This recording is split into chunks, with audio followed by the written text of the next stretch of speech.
এখন এমন এক সময় আপনি আমার ইন্টারভিউ নিচ্ছেন যে সময়ে কেউ কারো কথা শুনতে রাজি না। আপনি হয় বলবেন ইয়েস অথবা নো।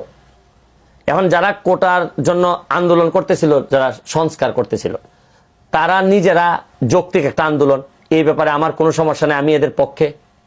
এবং আমি বলছিলাম যে ইন্টারভিউতে যে আমি এদের পক্ষে মামলায় থাকবো।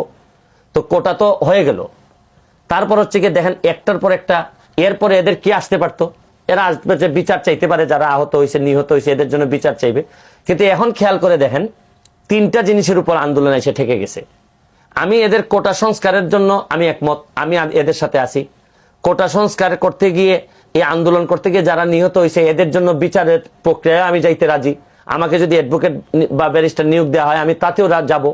কেউ যদি প্রশাসন যদি বা পুলিশ থেকে যদি কোনো ব্যর্থতা থেকে থাকে, কেউ যদি এক্সেসিভ ফোর্স ব্যবহার করে থাকে,